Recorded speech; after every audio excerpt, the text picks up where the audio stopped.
Bismillahirrahmanirrahim. Assalamualaikum warahmatullahi wabarakatuh.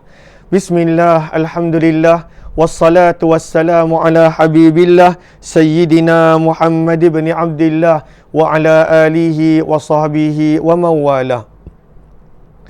Allahumma rabbi syrah lana sudurana wa yassir lana umurana wahlul uqdatan min alsinatina yafqahu aqwalana. Allahumma faqqihna fid din wa 'allimna at-ta'wil. Allahumma alhimna marashid umurina wa a'idna min syururi anfusina birahmatika ya rabbal alamin walhamdulillahi rabbil alamin. Ahlan kepada sahabat-sahabat yang dirahmati lagi dikasihi oleh Allah Subhanahu wa taala.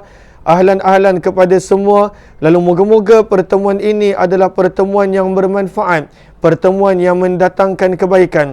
Apa kata kita mulakan pertemuan kita dengan sama-sama kita perbetulkan dahulu niat. Moga-moga pertemuan ini adalah kerana Allah Subhanahu wa taala. Nawaitu ta'alluma wa ta'lim wa tadhakkura wa tadhkir wan naf'a wal intifa' wal ifadata wal istifada wal hatha 'ala tamassuki bi kitabillah wa sunnati rasulillah sallallahu alaihi wasallam wad du'a'i ila al huda wad dalalati 'ala al khair ibtigha'a wajhillah wa mardatihi wa qurbih wa thawabih. Amin amin ya rabbal alamin. Ahlan kepada sahabat-sahabat. Kita bertemu dalam daurah kitab Marhaban Ya Ramadan dan kita telah tiba pada siri yang ke-11, anjuran klinik ngaji Kuba Center, pada muka surat yang ke-78, menceritakan tentang sunnah puasa nombor 3. Lalu mohon sahabat-sahabat yang bersama, apa kata sahabat-sahabat bantu saya untuk bantu share, bantu untuk kongsi, bantu untuk sebar luas dan bantu untuk jemput tag rakan-rakan FB kita yang kita ingat nama FB mereka supaya lebih ramai yang beroleh manfaat insya-Allah. Lalu saya nampak di sini adanya Elvira, Nur Hayati Kamaluddin, Siti Hajar Muhammad Nazir, Ummi Akashah dan juga sahabat-sahabat yang lain. Bagaimana suara saya pada pagi ini? Adakah jelas? Kalaulah jelas, mohon sahabat-sahabat komen jelas. Lalu, adakah jelas suara saya? Kalaulah jelas, mohon komen jelas. Dan mohon komen jelas daripada mana. Ada yang mungkin dengar daripada Bangi, ada yang mungkin dengar daripada Kajang. Lalu mohon komen jelas supaya kita berharap pertemuan kita ini adalah pertemuan yang bermanfaat tanpa sebarang gangguan insya-Allah.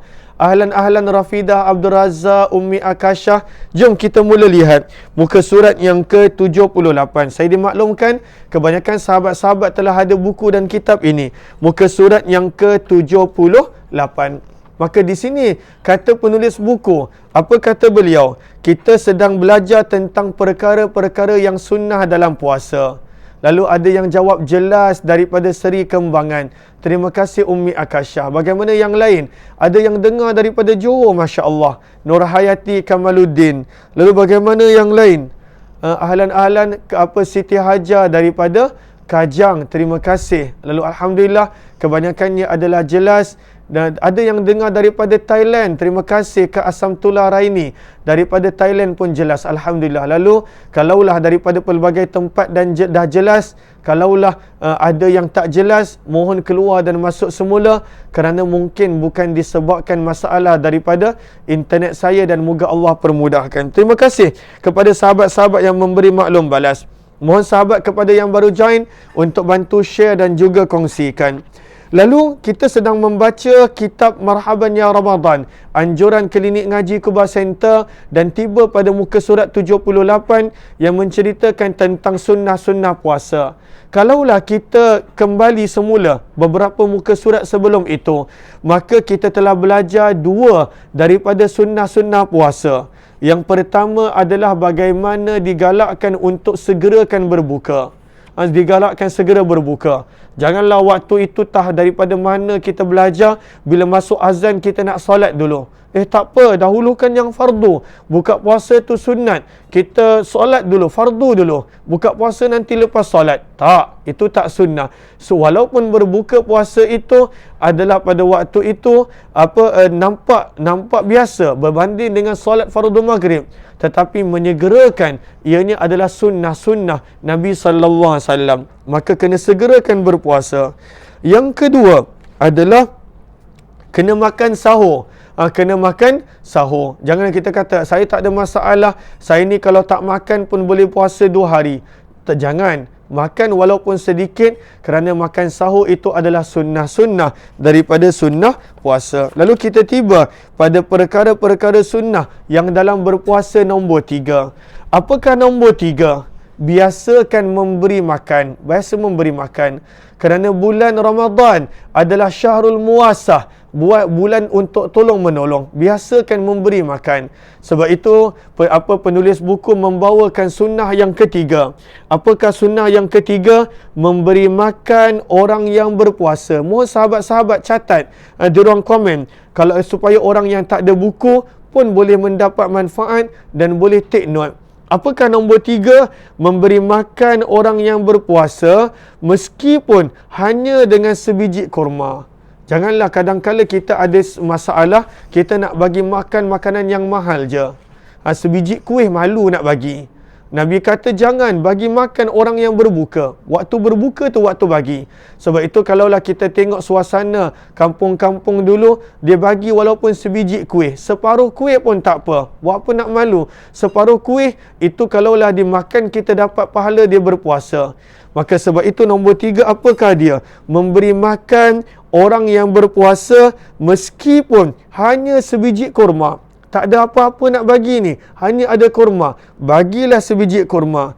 Dan yang lebih utama adalah jika sampai kenyang. Kalau mampu, bagi sampai kenyang. Tetapi kalaulah tak mampu, bagilah sebiji kurma. Ini sunnah yang ketiga.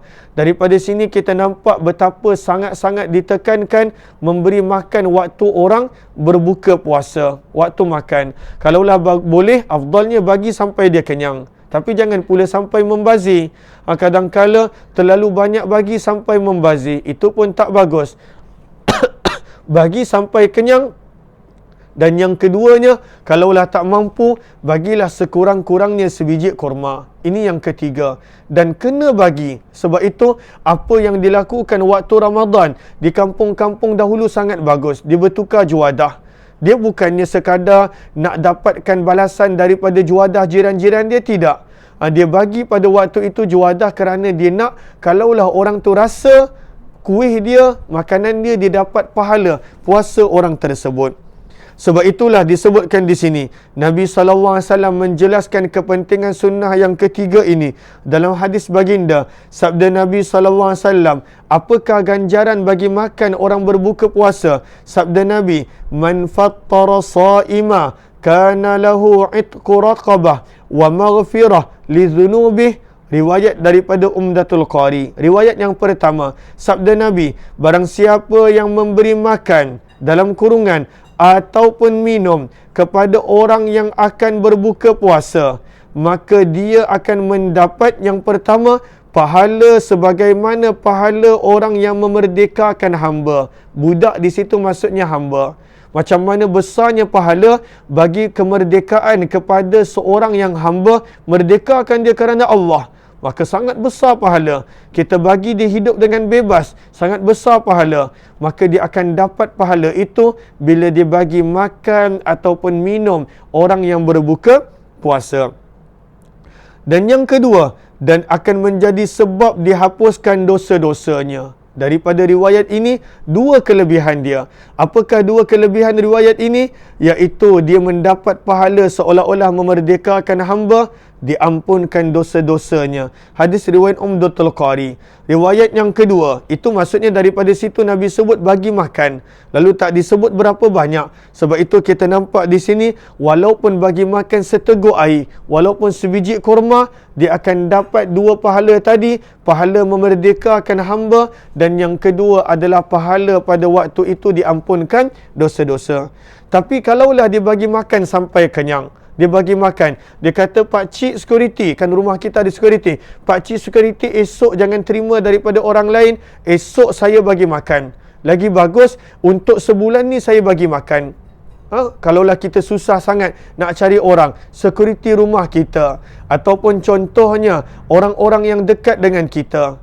Kadang-kala kita malu nak bagi makan sebab yang kita fikir nak bagi makan buka puasa mestilah nasi mandi, mestilah biryani, mestilah pada waktu itu KFC, mestilah McDonald, mestilah pada waktu itu makanan-makanan yang mahal. Barulah orang puji, barulah sedap dia bagi makan buka puasa macam ni. Kadang-kala kerana terlalu nakkan pujian, pada waktu itu kita lupa tujuan. Tujuannya adalah bagi makan orang berbuka puasa. Lalu walaupun contohnya dengan kita mampu hanya satu kuih, lalu contohnya kita buka puasa, kita masak kuih, lebihkanlah 2 biji kuih, apa salahnya? Satu jiran kanan, satu jiran depan. Jangan risau apa orang kata. Yang penting niat kita adalah nak dapat pahala orang yang makan ketika mana berbuka. Kita masak ayam, lebihkanlah 2 ketul ayam.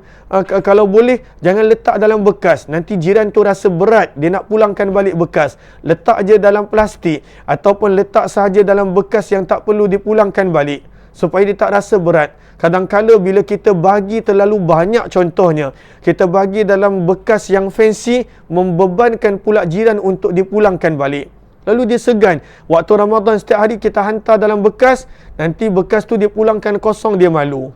Maka jangan mengharapkan pulangan. Letak dalam plastik, letak dalam bekas yang tak payah dipulangkan balik, dan pada waktu itu letak sebiji. Kalaulah kita mampu sebiji, ataupun letaklah pada waktu itu seketul ayam. Adakah itu membebankan? Sebenarnya perintah Nabi tak pernah membebankan. Kita yang bebankan diri kita sendiri. Pada waktu itu nak bagi makan, mestilah begini. Nak bagi bekas, mestilah begini. Kita sebenarnya nakkan tujuannya mendapat pahala. Pada waktu itu, Allahumma salli ala Sayyidina Muhammad, pahala memerdekakan hamba. Dan pada waktu itu, pahala diampunkan dosa-dosa.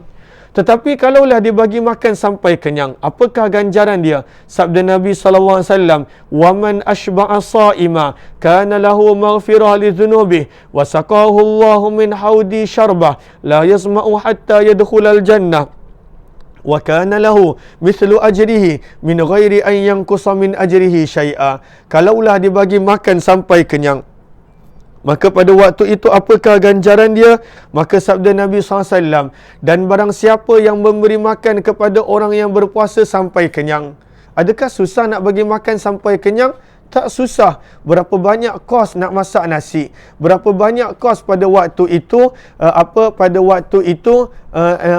waktu itu seketul ayam dan sedikit sayur. Tak susah. Kadang-kala menjadi kita tak nak bagi sebab waktu kita masak tu kita lapar. Nak bagi jiran ni, tak payah bagilah, nanti tak cukup. Bagi jiran ni, tak payah bagilah, nanti tak cukup. Padahal tak pernah makan habis pun. Selalunya orang waktu dia beli ataupun dia masak untuk berbuka, tak pernah habis pun makanan tu. Makanan tu tak pernah habis. Makanan tu tak pernah habis. Lalu saya sendiri memang saya tak makan banyak waktu berbuka.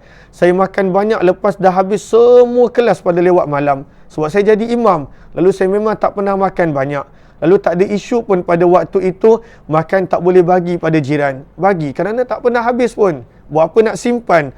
Maka sebab itu sabda Nabi, barang siapa yang bagi makan sampai kenyang, lagi besar ganjaran dia. Apakah dia? Diampunkan dosa-dosanya. Yang kedua, Allah akan bagi dia minum daripada telaga-Ku Al-Kautsar. Yang mana orang yang minum daripada telaga itu, dia tak akan rasa haus sampailah dia masuk syurga. Dan yang ketiga, dia akan mendapat pahala sama seperti orang yang puasa tadi tanpa mengurangkan pahala dia. Lalu daripada sini ganjaran untuk orang yang bagi makan sampai kenyang. Lalu pilihan di tangan kita. Kalaulah kita mampu, bagilah makan orang sampai kenyang. Walaupun seorang, walaupun hanya sehari seorang. Kita masak awal sedikit, pukul 6 petang tu kita jalan bawa kereta jalan. Nampak je orang yang macam contoh dia kerja dekat stesen minyak. Kita tahu dia tak ada, pendapatan dia pun berapa. Ataupun security rumah kita, kalaulah rumah kita ada security. Ataupun orang-orang yang kita jumpa di jalan. Ataupun orang yang mana-mana, bagi pada dia. Tak perlu nak sebut apa-apa, bagi. Nanti insya-Allah itu Allah yang lebih mengetahui tentang niat dan sebagainya. Maka itu yang perlu untuk kita buat. Kalau bagi makan sampai kenyang, bukan sekadar diampunkan dosa, pahala orang yang puasa tu kita dapat. Dan sabda Nabi, tanpa mengurangkan sedikit pun pahala orang yang berpuasa itu sendiri. Siapa yang azam nak buat? Lalu adakah sekadar baca, lalu siapa yang azam nak buat? Sama ada dia bagilah kuih sebiji, ataupun kurma sebiji pada jiran-jiran dia, ataupun setiap hari dia bagi jiran berbeza makanan untuk seorang sampai kenyang. Janganlah kita nak membeban. Janganlah nak kena bagi sampai kenyang ni, jiran sebelah ada 5 orang, lalu kalaulah 30 hari, 5 kali 30 hari banyak ni, kena buat pinjaman. Jangan beban. Jangan bebankan diri kita dengan benda yang tak perlu. Sebab itu tak perlu takalluf. Takalluf maksudnya memaksa-maksa diri untuk benda yang tak perlu. Yang perlunya adalah memberi. Tak perlunya adalah risau nanti jiran kata apa, bagi sebiji kuih. Risau nanti jiran kata apa. Takkanlah bagi pada waktu itu untuk seorang je. Rumah dia ada 10 orang. Yang penting kita punya niat, bukannya apa yang dikatakan oleh orang. Maka ini yang Nabi SAW ajar. Sebab itu nombor 2, dianjurkan beri makan ketika mana orang berpuasa. Seterusnya, kata penulis buku, dianjurkan bagi seseorang yang memberi makan kepada orang yang sedang berbuka puasa, maka hendaklah dia juga ikut makan bersama. Ini yang paling afdal. Kalaulah contoh kita bagi makan kepada anak yatim, kalaulah boleh duduk sekali makan dengan mereka, supaya kita tak merasa diri kita lebih bagus daripada mereka, superior daripada mereka, ataupun kita tak rasa kita yang berjasa pada mereka. Orang yang memberi sedekah, sebenarnya dia yang perlukan sedekah tu, bukan yang menerima tu. Yang menerima tu tak perlukan. Kalaulah rezeki dia ada, orang lain yang Allah akan hantar untuk bagi sedekah, bukan kita. Lalu sebab itu antara cara nak hilangkan ego, ketika mana kita bagi makan rumah anak yatim tahfiz, kita duduk makan sekali. Kita makan bersama. Dianjurkan begitu. Itu yang paling afdal. Yang paling afdalnya kita duduk makan sekali, supaya tak menampakkan kita lebih superior daripada dia. Kita yang berjasa pada dia. Yang menerima pun pada waktu itu tak merasa dia terhutang budi dengan kita. Lalu sebab itu dianjurkan untuk makan sekali. Kerana hal ini menunjukkan sifat tawaduk, rendah diri, dan lebih menyenangkan hati orang yang menerima tadi. Kadang-kala masalahnya bila kita bagi, kita rasa kita yang berbuat baik. Alhamdulillah. Tengok, kalaulah contohnya aku tak ada tadi, tak makan dia. Kalaulah kita tak bagi, Allah hantar orang lain untuk bagi. Rezeki manusia, Allah akan keluarkan asbab untuk disempurnakan rezeki-rezeki manusia tersebut. Lalu ini yang kita belajar. Bukan sekadar bagi makan, kalaulah boleh kita makan sekali bersama dengan orang tersebut. Kata penulis buku, bagi seseorang yang berbuka di tempat orang lain, dia menjadi tetamu dekat tempat orang lain, maka disunnahkan baginya untuk mendoakan tuan rumah, mendoakan orang yang bagi makan kepadanya. Tadi kita dah belajar sunnah-sunnah nak bagi makan bagaimana. Sekarang ini kita nak belajar, kalaulah kita yang menerima jemputan ataupun makanan, apa yang patut kita baca. Bagi seseorang yang berbuka di tempat orang lain, maka disunnahkan baginya untuk mendoakan pemilik rumah ataupun orang yang bagi jamuan.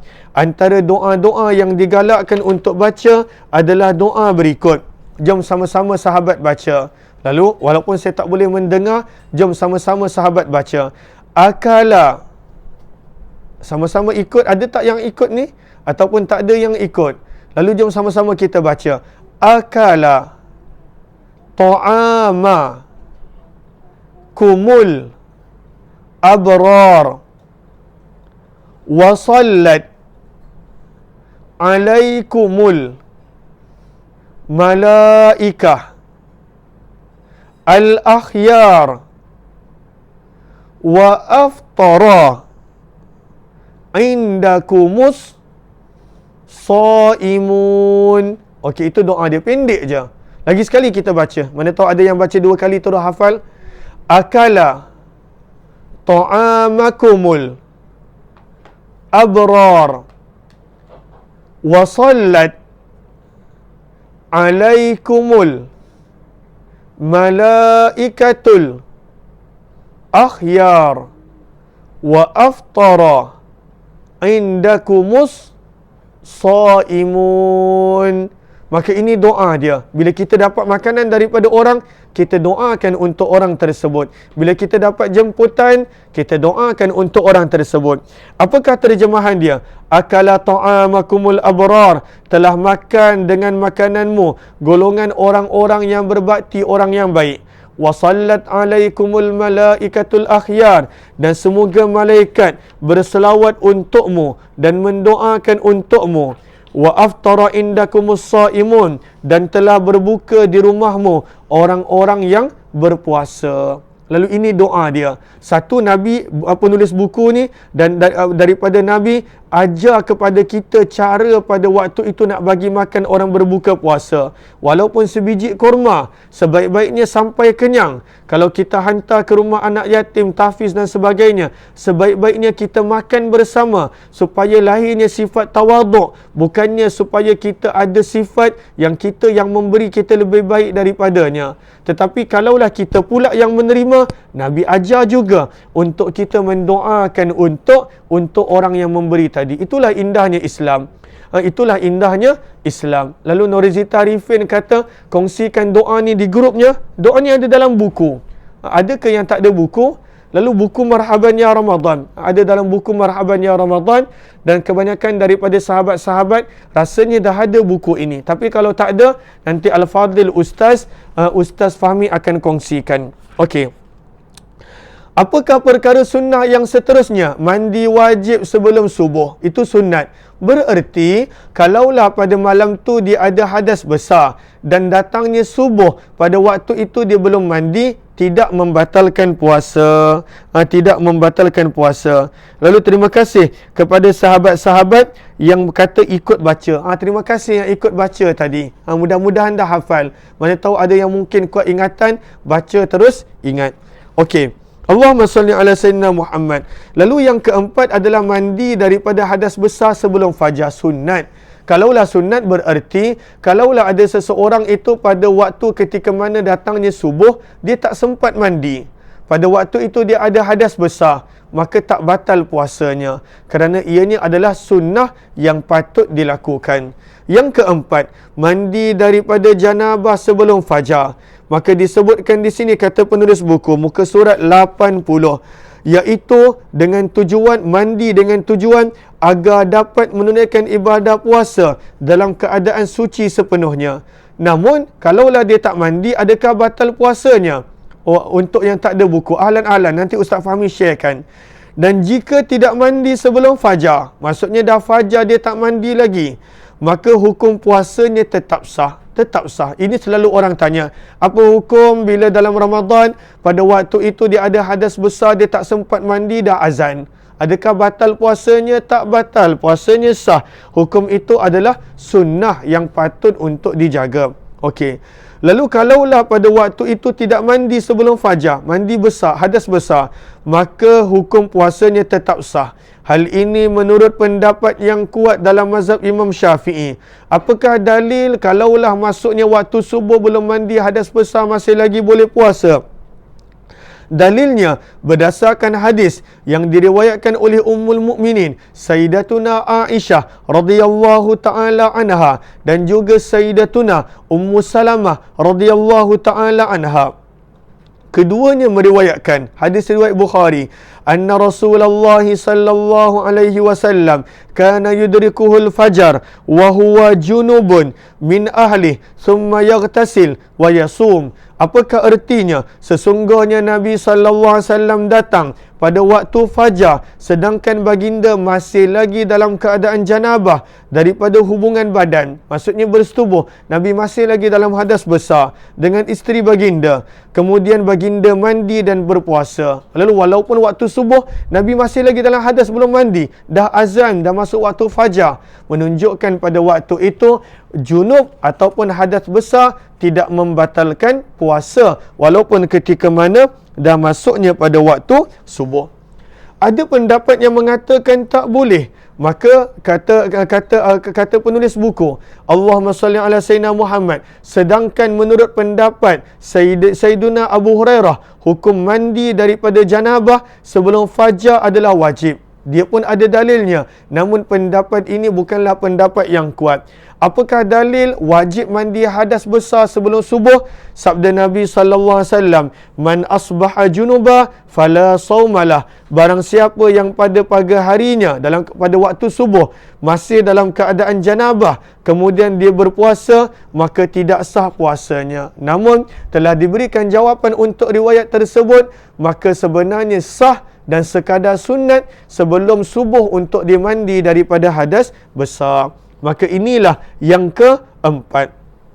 Yang kelima, apakah sunnah yang mesti kita kena jaga ketika mana bulan Ramadan? Yang kelima adalah pada waktu itu jagalah solat tarawih. Jaga solat tarawih. Jaga solat tarawih kita. Maka pada waktu itu buatlah sebaik mungkin solat tarawih kita. Yang kelima, solat tarawih secara rutin setiap malam, hanya sebulan sekali. Bukan banyak mana pun 20 rakaat. Ataupun ikutlah kemampuan kita. Setiap malam sampai akhir bulan Ramadan. Ini berdasarkan sabdaan Nabi SAW. Man qama Ramadana imanan wahtisaba ghufira lahu ma taqaddama min dhanbih. Rawahul Bukhari wa Muslim. Barang siapa yang mendirikan qiyamul lail. Maksud daripada qama qiyamul lail ini adalah solat tarawih. Maksudnya adalah solat tarawih. Kerana iman dan juga mengharapkan redha Allah, maka akan diampunkan daripada dosanya yang telah lalu. Alhamdulillah, kita telah belajar lebih kurang 3 daripada sunnah-sunnah berpuasa. InsyaAllah yang lain akan disambung esok. Terima kasih kepada sahabat-sahabat yang bersama. Moga-moga bermanfaat pertemuan kita. Amin ya Rabbal Alamin. Terima kasih kepada semua. Kita jumpa lagi pada pertemuan yang lain. Wabillahi taufiq wal hidayah. Assalamualaikum warahmatullahi wabarakatuh. Jazakumullahu khairah. Terima kasih semua. Terima kasih sahabat-sahabat. Kita jumpa esok. Kita jumpa pada pertemuan yang lain insya-Allah.